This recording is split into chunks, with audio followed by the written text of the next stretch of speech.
Dr. Anand Hospital, Coimbatore. So today we are going to talk about sleep apnea.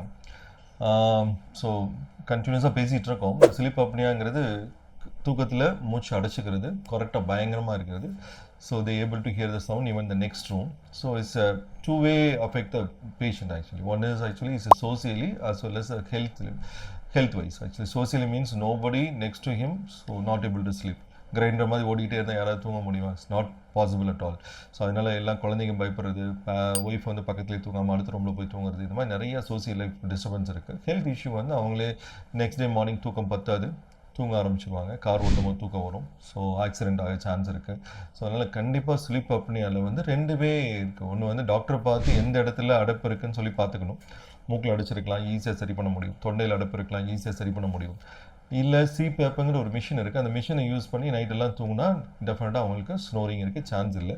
இல்லை சிபேப்புங்கிற மிஷினை use பண்ண முடியல, அந்த மிஷினை வச்சுட்டு தூங்குறதுக்கு ரொம்ப கஷ்டமாக இருக்குன்னா ரொம்ப ஈஸியாக சின்ன ஆப்ரேஷன் மூலமாக அதை கம்ப்ளீட்டாக ரெடி பண்ண முடியும்.